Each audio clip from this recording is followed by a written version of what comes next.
সালাতের পরে প্রায় প্রত্যেকেই এই আমলটা করি। 33 বার সুবহানাল্লাহ, 33 বার আলহামদুলিল্লাহ এবং 33 বার আল্লাহু আকবার অথবা 34 বার আল্লাহু আকবার। এটা আমরা করি, তাই তো? এছাড়াও আমাদের আরো হাদিস আছে, আরো এটার একটা ফজিলত আমরা জানি। এই আমলের দুইটা ফজিলত পাওয়া যায়। একটা ফজিলত হচ্ছে আল্লাহ রাসূল সাল্লাল্লাহু আলাইহি ওয়াসাল্লাম বলেছেন যে দুইটা আমল রয়েছে, যে বা যারা দুইটা আমল নিয়মিত করবে তারা খুব সহজেই জান্নাতে প্রবেশ করবে।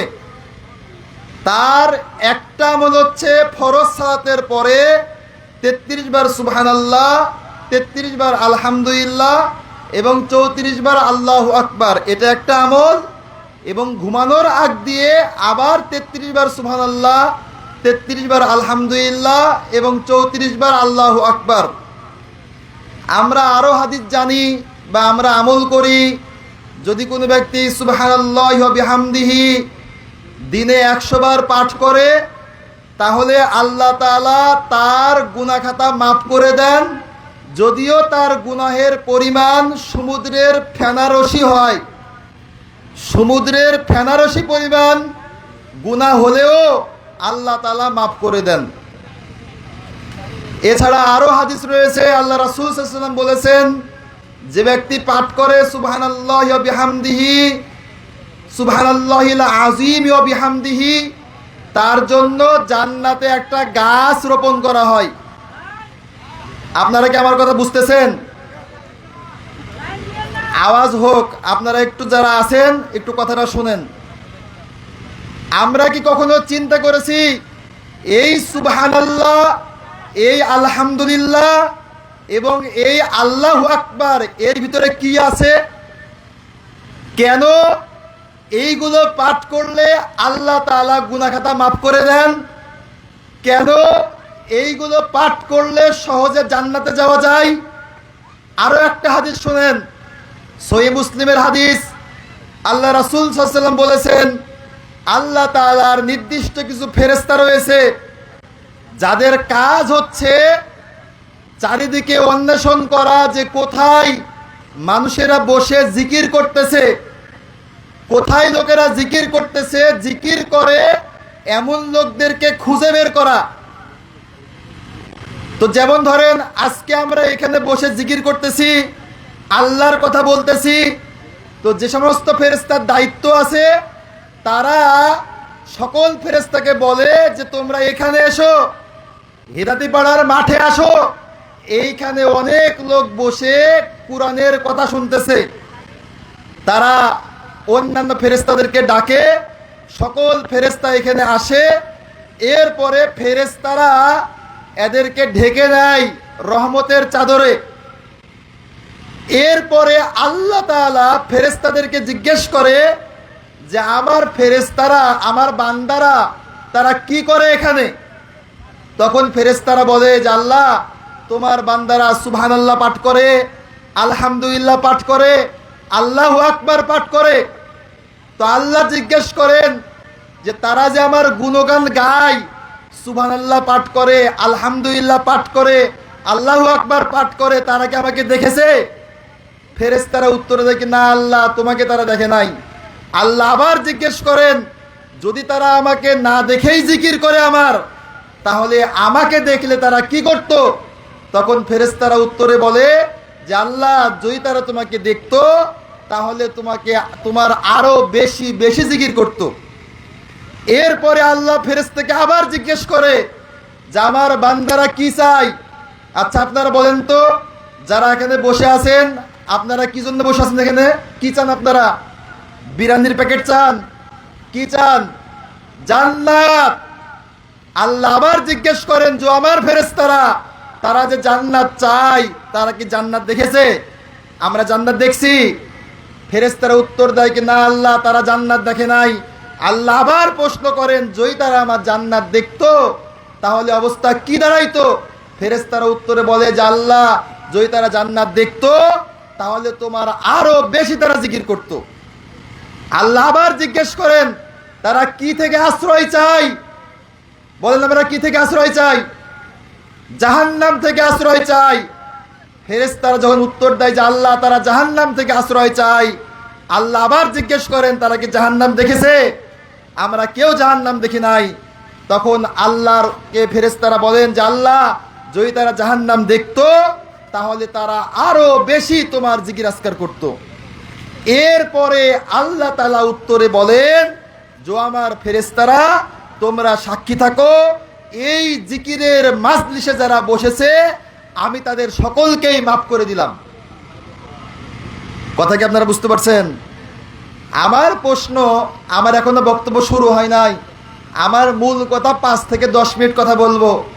আমি যেটা বুঝাতে চাচ্ছি, এই সুবহানাল্লাহ, আলহামদুলিল্লাহ, লা ইলাহা ইল্লাল্লাহ, আল্লাহু আকবার, এইগুলোর ভিতরে কি এমন কথা আছে কেন আল্লাহ তাআলা মাফ করে দেন?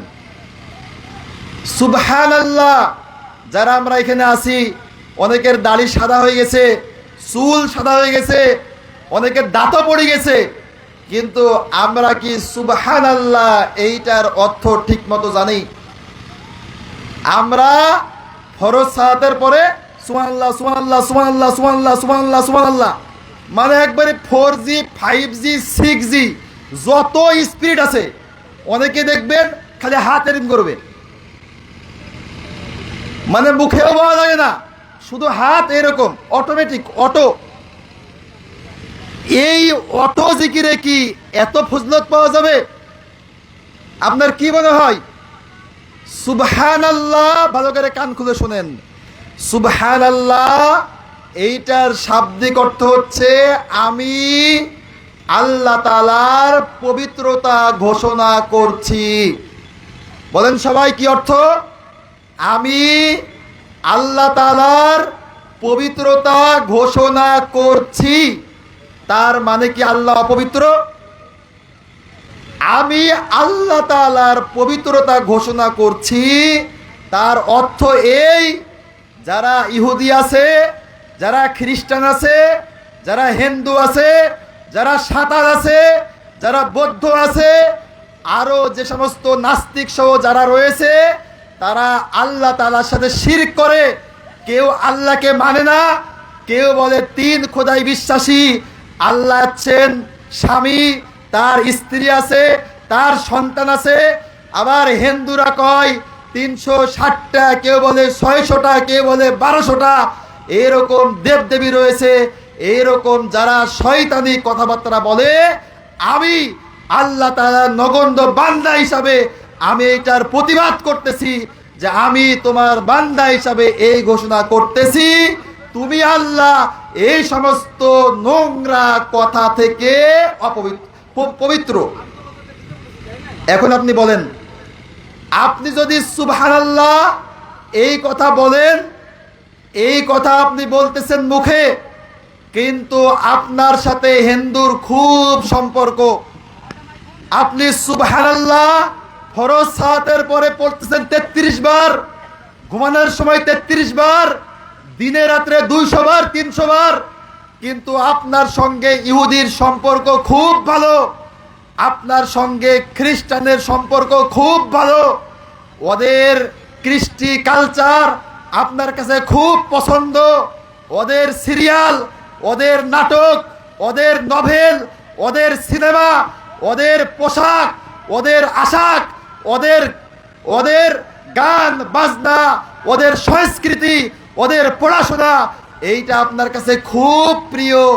আর আপনি বলতেছেন সুবহানাল্লাহ সুবহানাল্লাহ সুবহানাল্লাহ।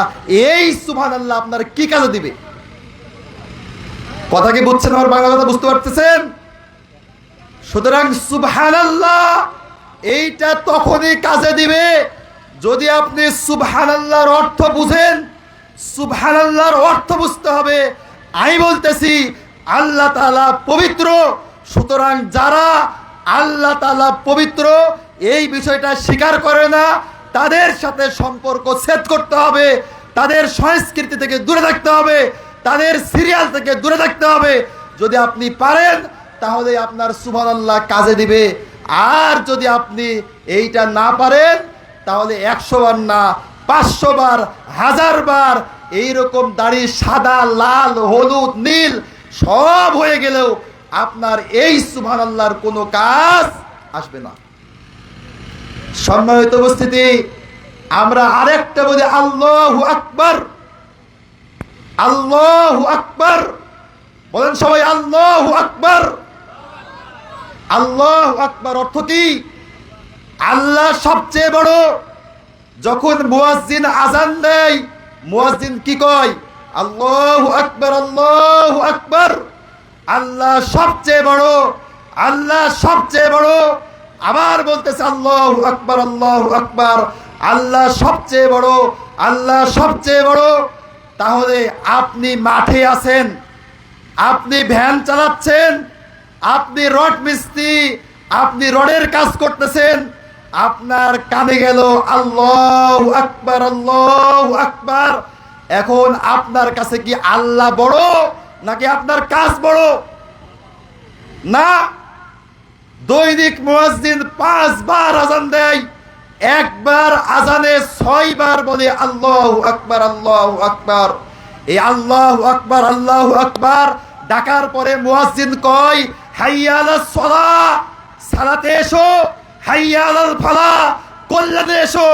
যদি আপনি আল্লাহকে সবচেয়ে বড় মানেন, যদি আপনি আল্লাহকে ইলাহ হিসাবে মানেন, তাহলে আপনি এই আওয়াজ শোনার পরে আপনি কিভাবে মসজিদে না এসে আল্লাহর ডাকে সাড়া না দিয়ে আপনি আপনার কাজ করতে পারেন? কিভাবে? এটাই ফাজলামো? আল্লাহর সাথে ফাজলামো এটা? আবার বলবেন আল্লাহু আকবার, ফরজ সালাতের পরে আল্লাহু আকবার। যখন মারা যাবেন জানাজার সালাত, ওইখানে আল্লাহু আকবার। যখন পেট থেকে বের হলেন মায়ের পেট থেকে, তখন বললেন আল্লাহু আকবার। সব জায়গায় আল্লাহু আকবার, কিন্তু আপনি কাজ করলেন না। তাহলে এই আল্লাহু আকবার, আল্লাহু আকবার, আল্লাহু আকবার এই জিকির আপনার কি কাজে আসবে? সুতরাং সম্মানিত উপস্থিতি, যারা এখানে এসেছেন অন্তরটা খুলেন, অন্তরে আঘাত করেন, অন্তরে মরিচা পড়েছে, এই জন্য সুবহানাল্লাহর অর্থ বুঝেন না। লজ্জা আমাদের হওয়া দরকার। আজকে আমার বয়স 60, আজকে আমার বয়স 70, আজকে আমার বয়স 50, আজ পর্যন্ত সুবহানাল্লাহর অর্থ বুঝতে পারলাম না, আলহামদুলিল্লাহর অর্থ বুঝতে পারলাম না, আল্লাহু আকবার অর্থ বুঝতে পারলাম না। এই গরুর যে কান, গরুর যে চোখ, গরুর যে আকল, আমাদেরও আকল, আমাদেরও বিবেক, আমাদেরও চোখ, আমাদেরও কান, মনে হচ্ছে ঠিক ওই একই অবস্থা। গরুকে পিটাইলে গরু সোজা চলে, কিন্তু গরুকে না পিটাইলে গরু সোজা চলে না। সম্মানিত উপস্থিতি, এজন্য আসুন আমরা এই সুবহানাল্লাহ এইটা যখন পাঠ করব, আপনি অন্তরে চিন্তা করবেন কোন হিন্দু, কোন খ্রিস্টান, কোন বৌদ্ধ এবং কোন ইহুদি আমার অন্তরে আছে।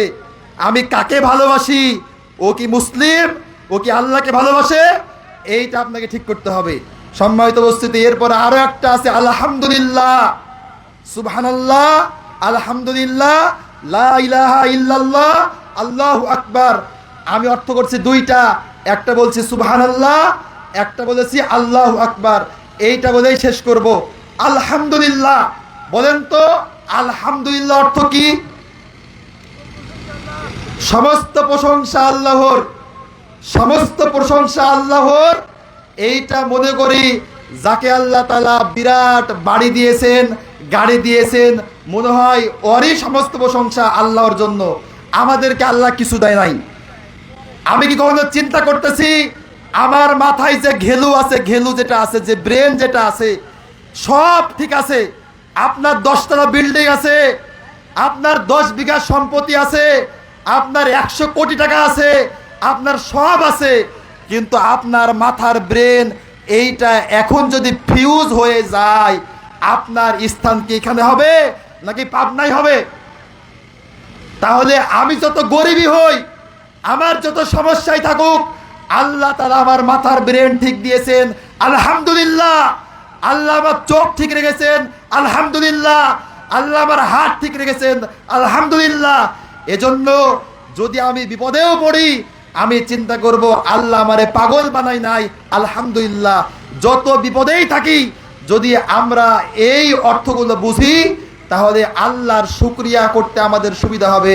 তাই আসুন, সর্বশেষ কথা, যেহেতু সময় সংক্ষিপ্ত, আমি আরেকটু স্মরণ করাই দিচ্ছি, যেহেতু আমরা এইখানে আসছি নেকির উদ্দেশ্যে, যে সমস্ত শ্রোতাবৃন্দ এখনো বাইরে আছেন, বাইরে থেকে কোনো নেকি হবে না। যদি নেকি চান, জীবনের পরিবর্তন চান, কিছু বুঝতে চান, তাহলে প্যান্ডেলে আসেন এবং কথা শুনেন।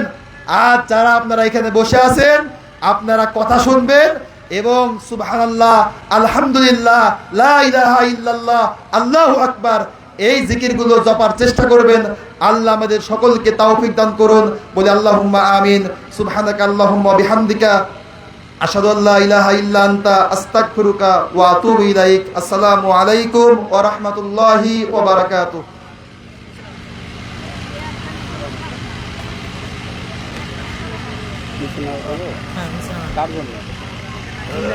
আমার জন্য আমার তাহলে হবে সমস্যা নেই।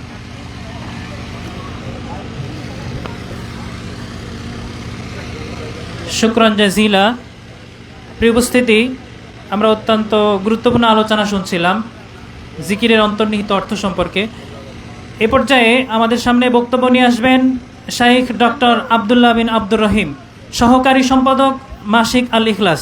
আমি শাইখকে তার নির্দিষ্ট বিষয়ে বক্তব্য নিয়ে আসার জন্য সবিনয় অনুরোধ জানাচ্ছি। ফালিয়াতাফাদ্দাল মাশকুরা।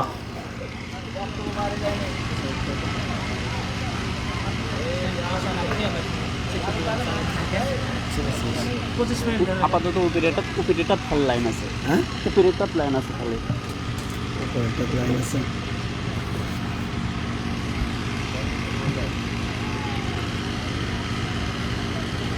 আসসালামু আলাইকুম ওয়া রাহমাতুল্লাহি ওয়া বারাকাতুহু। আসসালামু আলাইকুম ওয়া রাহমাতুল্লাহি ওয়া বারাকাতুহু। আলহামদুলিল্লাহি ওয়াহদা, والصلاة والسلام على من لا نبي بعده، أما بعد. أعوذ بالله من الشيطان الرجيم. يا أيها الذين آمنوا اتقوا الله حق تقاته ولا تموتن إلا وأنتم مسلمون.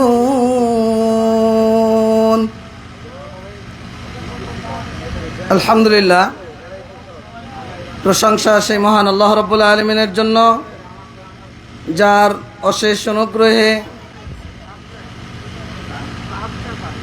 2 দিনব্যাপী ইসলামী মহাসম্মেলন এই দারুল হুদা ইসলামী কমপ্লেক্সের ময়দানে যে মহান রব আমাদেরকে উপস্থিত হওয়ার তৌফিক দান করেছেন, তার শুকরিয়া আদায় করি আলহামদুলিল্লাহ। দরুদ ও সালাম বর্ষিত হোক বিশ্ব মানবতার মুক্তির দূত, যার আগমনে বিশ্ব থেকে বিদায় নিয়েছিল অন্যায়, অত্যাচার, জুলুম, ব্যভিচার, যার আদর্শ বাস্তবায়ন করার জন্য আমাদের এই প্রচেষ্টা, মুহাম্মদ রাসূলুল্লাহ সাল্লাল্লাহু আলাইহি ওয়াসাল্লাম। আপনাদের কি দোয়া দরুদ পড়তে কি কষ্ট হচ্ছে? কার কার কষ্ট হচ্ছে একটু হাত তোলেন তো দেখি। আপনাদের কি একটু কষ্ট হচ্ছে বসতে? হয় বসে যান, না হলে বাইরে চলে যান, দুইটার একটা। একটা প্রোগ্রামের শৃঙ্খলা রয়েছে, এভাবে দাঁড়িয়ে থাকলে ভালো দেখায় না। আল্লাহর শুকরিয়া আদায় করছি যে মহান রব আমাদের এখানে উপস্থিত হওয়ার তৌফিক দিয়েছেন এবং আমাকে কথা বলার তৌফিক দান করেছেন। কৃতজ্ঞতা জানাই দারুল হুদা ইসলামী কমপ্লেক্সের দায়িত্বশীলদের প্রতি। আজকের এই ইসলামী মহাসম্মেলনের সম্মানিত সভাপতি, দারুল হুদা ইসলামী কমপ্লেক্সের সম্মানিত পরিচালক, প্রধান অতিথি, বিশেষ অতিথি, আলোচকবৃন্দ এবং দূর দূরান্ত থেকে আগত সুধীবৃন্দ, পর্দার অন্তরের মা ও বোনেরা, সংক্ষিপ্ত পরিসরে আলোচনার বিষয় যুব সমাজের অবক্ষয় বা অধঃপতন, কারণ ও প্রতিকার। প্রথমত আমাদেরকে বুঝতে হবে যুবক কারা, তরুণ কারা। আমরা যৌবনের গান পড়েছি। কাজী নজরুল আমাদের জাতীয় কবি, তিনি তরুণদের, যুবকদের পরিচয় প্রদান করতে গিয়ে বলছেন যে তরুণ নামের জয়মুকুট শুধু তাহারই, যাহার শক্তি অপরিমাণ, গতিবেগ ঝঞ্ঝার ন্যায় তেজ, নির্বেগ আশার মধ্যাহ্নের মার্তণ্ড প্রায়, বিপুল যাহার আশা ক্লান্তিহীন, যাহার উৎসাহ বিরাট, যাহার ঐশ্বর্য অফুরন্ত, যাহার প্রাণ অটল, যাহার সাধনা মৃত্যু যাহার মুঠি তলে। যুবক এবং যৌবন দুইটা একই সূত্রে গাঁথা। অনেক যুবককে দেখা যায় যাদের উদ্দিন্নেসে বার্ধক্যের কঙ্কাল মূর্তি, আবার অনেক বয়স হয়েছে কিন্তু তার মধ্যে যৌবনের যে তেজ এখনো বিদ্যমান। অর্থাৎ আপনার যৌবনের শক্তি, আপনার ইচ্ছা শক্তি, মৃত্যুকে ভয় করার না শক্তি, আপনার যে কোনো কাজের সক্ষমতার, খুব দ্রুত সিদ্ধান্ত নেওয়ার যে ক্ষমতা যদি আপনার মধ্যে থাকে, তাহলে বুঝতে হবে আপনিই তরুণ, আপনিই যুবক। এটা বয়সের মধ্যে সীমাবদ্ধ নয়। তো এই যুব সমাজ, এটা নির্ধারিত বয়স নয়, বা এই তরুণ সমাজ, সেটা আপনারাও সেই কাতারে অন্তর্ভুক্ত হতে পারেন। তো এদের যে অধঃপতন, এই অধঃপতনের স্বরূপটা কি? অধঃপতনের স্বরূপ আমরা একটু ব্যাখ্যা বিশ্লেষণ করি। সেটি হলো, আমরা প্রত্যেক দিন 5 ওয়াক্ত সালাতে আল্লাহকে বলি ইহদিনাস সিরাতাল মুস্তাকিম, আল্লাহ তুমি আমাদেরকে সিরাতে মুস্তাকিমের পথে পরিচালিত করো। এই সিরাতে মুস্তাকিম কোরআন এবং সুন্নাহর কষ্টি পাথরে নির্ণীত ইসলাম, যেটা আল্লাহর দেখানো পথ, যে পথে আল্লাহ রাব্বুল আলামিন নবী রাসূলগণকে পরিচালিত করেছেন, সালাফে সালিহিনকে পরিচালিত করেছেন। আল্লাহর পক্ষ থেকে অভ্রান্ত সত্যের চূড়ান্ত যে নির্দেশিকা, সেটাই হলো সিরাতে মুস্তাকিম। রাসূলুল্লাহ সাল্লাল্লাহু আলাইহি সাল্লামকে আল্লাহ রাব্বুল আলামিন বলার নির্দেশ দিচ্ছেন, ইন্নাল্লাহ রাব্বি ওয়া রাব্বুকুম ফা'বুদুহু হাযা সিরাতুম মুস্তাকিম। হে নবী, আপনি বলুন যে আল্লাহ হলেন আমার এবং তোমাদের রব। আমাদের রব কে? বলেন, আমাদের রব কে? আল্লাহ। তো হে নবী, তুমি বলো। আল্লাহ রাসূল বলছেন আমাদের এবং তোমাদের রব হলেন আল্লাহ, ফা'বুদুহু, অতএব তারই ইবাদত করো। আর এটাই হলো সিরাতে মুস্তাকিম। সিরাতে মুস্তাকিম হলো সরল, সঠিক, সত্য পথ, যার মধ্যে কোনো বক্রতা নেই, যার মধ্যে কোনো সন্দেহ নেই। সালাফগণ এই পথের পরিচয় প্রদান করতে গিয়ে বলছেন, হুয়াত তরিকুল ওয়াজিউল মুসিরু ইলাল্লাহ ওয়া ইলা জান্নাতিহি। যে পথ আপনাকে আল্লাহর দিকে নিয়ে যায়, যে পথ আপনাকে জান্নাতে পৌঁছে দেয়, এই পথের নাম হলো সিরাতে মুস্তাকিম, যার মধ্যে কোনো বক্রতা নেই। ইমাম তাবারি রাহিমাহুল্লাহ বলছেন, হুয়াত তরিকুল ওয়াজিউল্লাযী লা ইউআদা ফীহি। এটা এমন সুস্পষ্ট পথ যে পথের মধ্যে কোনো বক্রতা নেই। এটা আল্লাহর সন্তুষ্টির পথ, এটা আল্লাহকে রিজা করার পথ, এটা জান্নাত লাভের পথ, মুসলিম হিসেবে সফলতার পথ।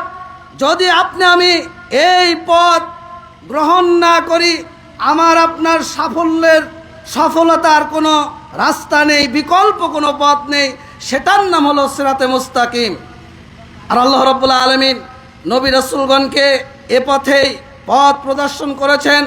রাসূলুল্লাহ সাল্লাল্লাহু আলাইহি সাল্লামকে বলার নির্দেশ দিয়েছেন, কুল ইন্নানি হাদানি রাব্বি ইলা সিরাতিম মুস্তাকিম। হে নবী, আপনি বলুন যে আমার রব আমাকে সিরাতে মুস্তাকিমের ওপর পরিচালিত করেন। আমরা প্রত্যেক দিন দৈনিক 5 ওয়াক্ত সালাতে বলি ইহদিনাস সিরাতাল মুস্তাকিম, এবং এই পথের ওপর আল্লাহ ইস্তেকামাত করার জন্য নির্দেশ দিয়েছেন। যারা আল্লাহর এই পথকে আঁকড়ে ধরে দুনিয়াবী জীবনে তাদের কোনো ভয় নেই, তাদের কোনো চিন্তার কারণ নেই। আর আপনাকে আমাকে এই পথ আঁকড়ে ধরার কারণে আল্লাহ রাব্বুল আলামিন জান্নাতের সুসংবাদ দান করেছেন। সুবহানাল্লাহ। আল্লাহ রাব্বুল আলামিন বলছেন, ইন্নাল্লাযীনা ক্বালু রাব্বুনাল্লাহ সুম্মা ইসতাকামু, যারা বলে আমার রব আল্লাহ, বলেন আমাদের রব কে? এটা কি শুধু মুখের কথা হবে না? আল্লাহর বিধানকে আপনি মেনে সেটার উপর ইস্তেকামাত সুদৃঢ়ভাবে প্রতিষ্ঠিত থাকার নাম হলো সিরাতে মুস্তাকিমের ওপর অবিচল থাকা।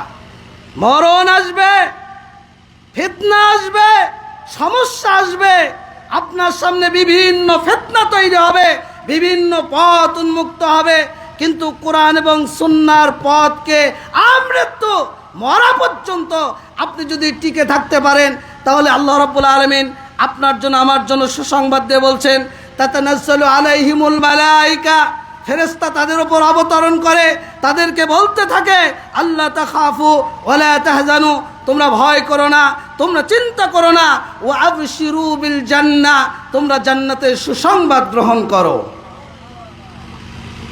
তো এই যে পথ, তাহলে অধপতন বা অবক্ষয় কিভাবে হচ্ছে? আল্লাহ রাব্বুল আলামিন যখন ইবলিসকে বিতাড়িত করলেন, ইবলিস প্রতিজ্ঞাবদ্ধ হলো যে আল্লাহ, আমি তোমার সিরাতে মুস্তাকিমের ওপর অবস্থান করব এবং তোমার বান্দাদেরকে আমি পথভ্রষ্ট করব।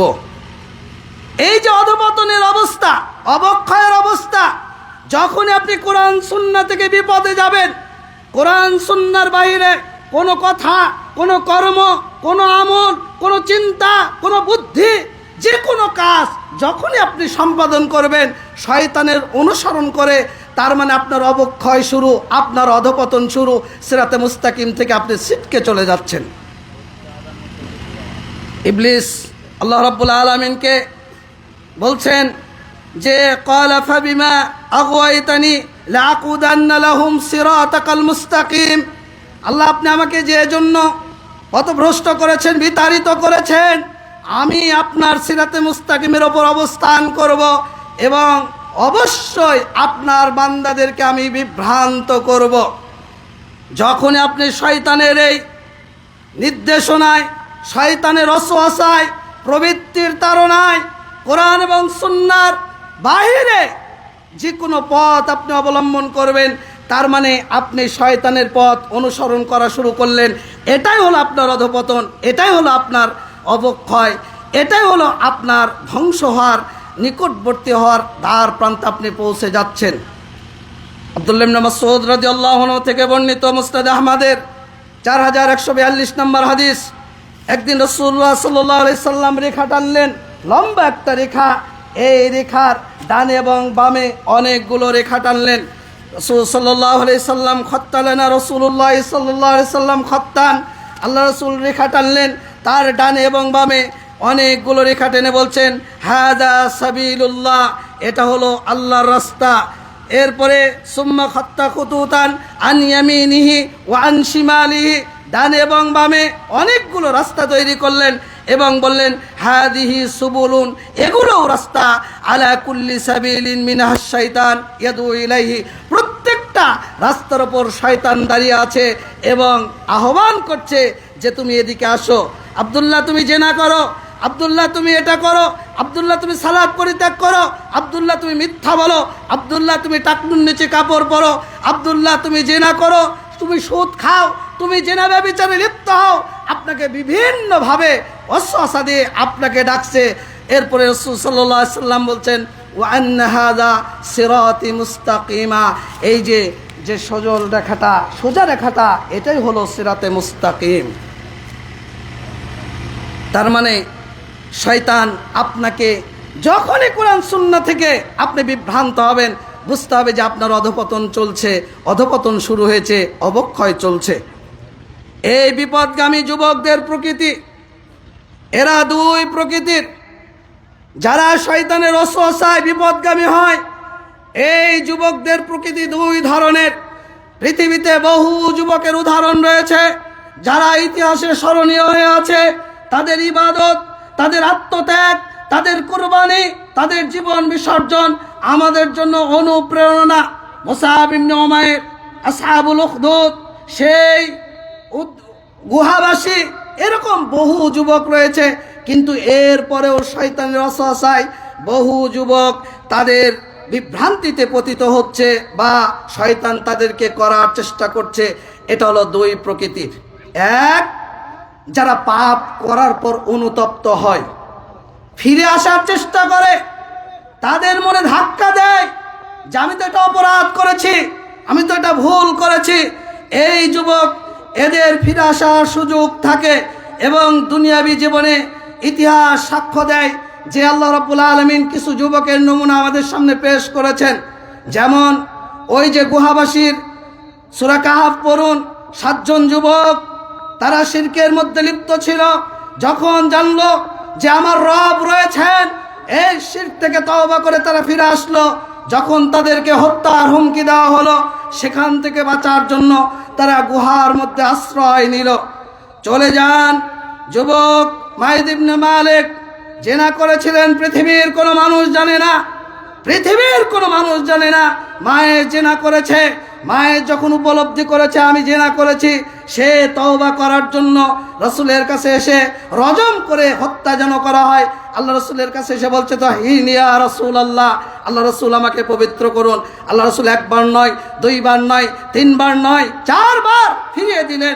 আবার ফিরে আসলো, আল্লাহ রাসূল তাকে রজম করে হত্যার নির্দেশ দিলেন। সে জানে যে জীবন্ত মানুষকে বুক পর্যন্ত মাটির মধ্যে পুঁতিয়ে পাথর মেরে হত্যা করা হবে। এরপরেও মায়েস বারবার ফিরে আসছেন রাসূলের কাছে।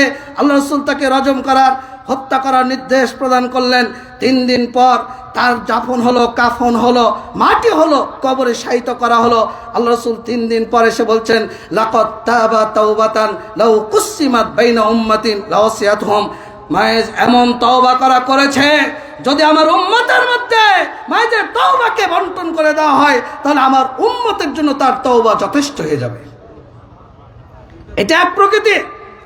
যদি আপনার মধ্যে শয়তানের কোনো ওয়াসওয়াসা, কোনো প্রকৃতি, কোনো বিভ্রান্তি, শয়তান আপনাকে অভ্রান্ত সত্যের পথ থেকে, সিরাতে মুস্তাকিম থেকে যদি হটানোর চেষ্টা করে, আর আপনার অন্তরে যদি এটা ধাক্কা দেয়, যদি ফিরে আসার চেষ্টা করেন, তাহলে বুঝতে হবে যে আপনি সিরাতে মুস্তাকিমের দিকে ধাবিত হচ্ছেন। দ্বিতীয় প্রকার, যে যারা পাপ করে কিন্তু অনুশোচনা নেই, তাওবা করার কোনো চিন্তা নেই, শিরকের সাথে জড়িত, কবর পূজার সাথে জড়িত, বেদাতের সাথে জড়িত, বিভিন্ন ভ্রান্ত ফেরকার সাথে জড়িত, এই এক প্রকৃতির যুবক বা তরুণ বা আমরা দ্বিতীয় প্রকারের অন্তর্ভুক্ত।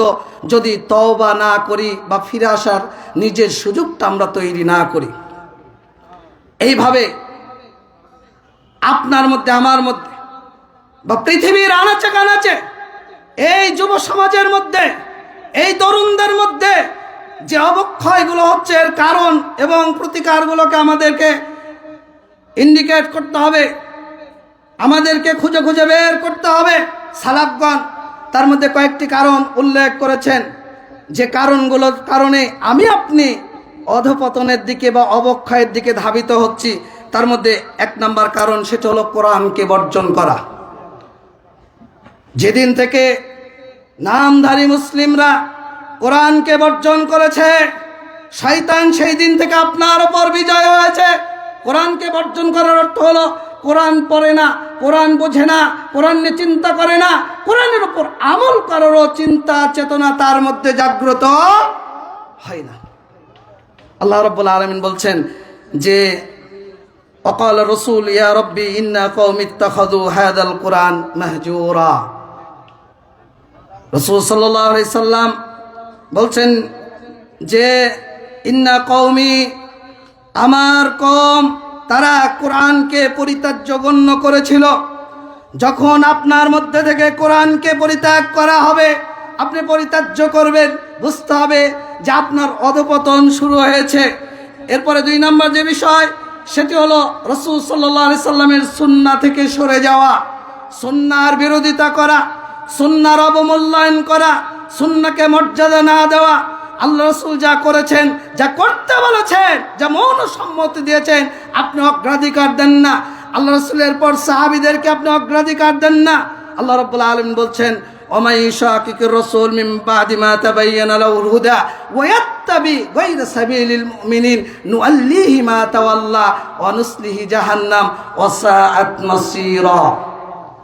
যে ব্যক্তি আল্লাহ রাসূলের বিরোধিতা করবে, ওয়া ইশাকিকুর রাসূল, হেদায়েত সিরাতে মুস্তাকিম সুস্পষ্ট হওয়ার পরেও যারা মুমিনদের পথের বিরোধিতা করবে, আল্লাহ বলছেন নুআল্লিহি মা তাওয়াল্লা, তারা যেদিকে যেতে চায় আমি তাদেরকে সেদিকেই ফিরিয়ে দেব, অনুসলিহি জাহান্নাম, এবং তাদেরকে আমি জাহান্নামে পৌঁছে দেব। তাহলে প্রতিকারটা কি? আপনি কিভাবে বাঁচবেন? রাসূলুল্লাহ সাল্লাল্লাহু আলাইহি সাল্লাম আমাদেরকে জানিয়ে দিয়েছেন, ইন্নী ক্বাদ তারাকতু ফীকুম মা ইন তাসামতুম বিহি ফালান তাজিল্লু আবাদা। আমি তোমাদের মধ্যে দুইটি জিনিস রেখে যাচ্ছি, যদি তোমরা এই দুইটাকে আঁকড়ে ধরো, সুদৃঢ়ভাবে ধারণ করো, ফালান তাজিল্লু আবাদা, তোমরা কোনোদিন বিভ্রান্ত হবে না, ভ্রষ্টতায় লিপ্ত হবে না, পথভ্রষ্ট হবে না। একটা হলো আল্লাহর কিতাব, আর একটা হলো আমার সুন্নাহ। যদি আমরা কোরআন এবং সুন্নাহকে আঁকড়ে ধরতে পারি, তাহলে অবশ্যই এই দুইটা আমাদেরকে বিভ্রান্ত করার কোনো সুযোগ নেই, শয়তান আপনার নিকটবর্তী হতে পারবে না। তৃতীয় নম্বর যে কারণ, সেটি হলো সালাফে সালিনদের বুঝকে অবজ্ঞা করা, বুঝ গ্রহণ না করা। আল্লাহ রাব্বুল আলামিনের ওহী যারা বহন করেছেন তারা হলেন সাহাবী, তাবিঈ। আল্লাহর পক্ষ থেকে ওহী নিয়ে এসেছেন জিবরিল আমিন, এরপরে জিবরিলের কাছ থেকে নবী, নবীর কাছ থেকে ওহীটা বহন করেছেন সাহাবীরা, সাহাবীদের কাছ থেকে ওহীটা বহন করেছেন তাবিঈরা। যারা রাসূল সাল্লাল্লাহু আলাইহি সাল্লামকে যথাযথ অনুসরণ করে তাদেরকে বলে সালাফে সালিন, আর আমরা তাদেরকে অনুসরণ করি বলে আমরা আমাদেরকে বলি সালাফি। তো সালাফিদেরকে, সালাফে সালিনের বুঝকে যারা অবজ্ঞা করবে, রাসূল সাল্লাল্লাহু আলাইহি সাল্লাম বলছেন আমার পরে ফাসায়ারা ইখতিলাফান কাসীরা, অসংখ্য অগণিত ইখতিলাফ তোমরা দেখতে পাবে। তোমাদের উপর দায়িত্ব আলাইকুম সুন্নতি ওয়া সুন্নাতিল খুলাফায়ে রাশিদিন আল মাহদিন, আমার সুন্নাতকে, আমার খলিফাদের সুন্নাতকে মারির দাঁত দিয়ে আঁকড়ে ধরবে। আজকে পৃথিবীতে যত বিভ্রান্ত, পৃথিবীতে যত সমস্যা, পৃথিবীতে যত ফিরকার আবির্ভাব হয়েছে, এই সালাফদের বুঝ গ্রহণ না করার কারণে মুসলিমরা দলে দলে বিভক্ত হয়ে পড়েছে, মুসলিমদের হৃদয় ক্ষত বিক্ষত হচ্ছে, হৃদয়গুলো ভেঙে চুরমার হচ্ছে। আজকে যে শিয়া নিয়ে বাংলাদেশের শিয়া প্রেমী এই রুহানি আত্মা যাদের মধ্যে রয়েছে, তারা যে মায়া কান্না করছে, এই ফিরকাতের ভালোবাসার অন্যতম কারণ হলো সালাফদের বুঝ গ্রহণ না করা। এজন্য ইবনে মাসউদ রাহিমাহুল্লাহ রাদিয়াল্লাহু আনহু তিনি বলছেন, মান কানা মুস্তান্নান ফালিয়াস্তান্না বিমান ক্বাদ মাতা ফাইন্নাল হাইয়া লা তু'মানু আলাইহিল ফিতনা উলাইকা আসহাবু মুহাম্মদ সাল্লাল্লাহু আলাইহি ওয়াসাল্লাম كانوا أفضل هذه الأمة أبرها قلوبا وأعمقها علما وأقلها تكلفا اختارهم الله لصحبة نبي صلى الله عليه وسلم لإقامة دينه فاعرفوا لهم فضلهم واتبعوهم على أثرهم وتمسكوا بما استطعتم من أخلاقهم وسيرهم فإنهم كانوا على الهدى المستقيم। তিনি বলছেন যে যে কেউ অনুসরণ করতে চায় সে যেন তাদের অনুসরণ করে যারা ইতোমধ্যে মৃত্যুবরণ করেছেন, কারণ জীবিত ব্যক্তির বিষয়ে নিশ্চিত হওয়া যায় না সে ফিতনায় পতিত হবে না। তারা হচ্ছেন মুহাম্মদ সাল্লাল্লাহু আলাইহি সাল্লামের সাহাবীগণ। তারা এই উম্মতের সর্বশ্রেষ্ঠ ব্যক্তি ছিলেন, তাদের অন্তর ছিল সর্বাধিক পবিত্র, তাদের জ্ঞান ছিল গভীরতম, তারা ছিলেন সবচাইতে কম বাড়াবাড়ি করার লোক। আল্লাহ তাদেরকে তার নবীর সাহচর্যের জন্য এবং দিন কায়েমের জন্য নির্বাচন করেছিলেন। অতএব তাদের মর্যাদা এবং ফজিলতকে জেনে রাখো, তাদের পদাঙ্ক অনুসরণ করো, যথাসম্ভব তাদের চরিত্র আচরণকে আঁকড়ে ধরো, কেননা তারা ছিলেন সঠিক পথের ওপর সুপ্রতিষ্ঠিত। সুবহানাল্লাহ। অতএব দুনিয়ার এই ফিতনা, এই অধঃপতন, এই অবক্ষয় থেকে যদি বাঁচতে চাই আমরা, তাহলে নবীদের এবং তার অনুসারী সালাফে সালিহিনকে যথাযথ আঁকড়ে ধরতে হবে, তাদের এলেমকে নিতে হবে, তাদেরকে সম্মান দিতে হবে, তাদের মানহাজকে যতদিন আপনি ফলো করবেন, আঁকড়ে ধরবেন, বুঝতে হবে শয়তান আপনার নিকট থেকে 100 বছর দূরত্বে অবস্থান করছে। আল্লাহ রাব্বুল আলামিন এই অধপতন থেকে আমাদেরকে রক্ষা করুন। শয়তানের এই ওয়াসওয়াসা থেকে, সিরাতে মুস্তাকিম থেকে যেন শয়তান আমাদেরকে বিভ্রান্ত করতে না পারে। আল্লাহ তুমি আমাদেরকে সেই তৌফিক দান করো, আমরা যেন তোমার সিরাতে মুস্তাকিমের উপর অবিচল থাকতে পারি, সুদৃঢ়ভাবে অবস্থান করতে পারি। আল্লাহ তুমি আমাদেরকে সেই তৌফিক দান করো।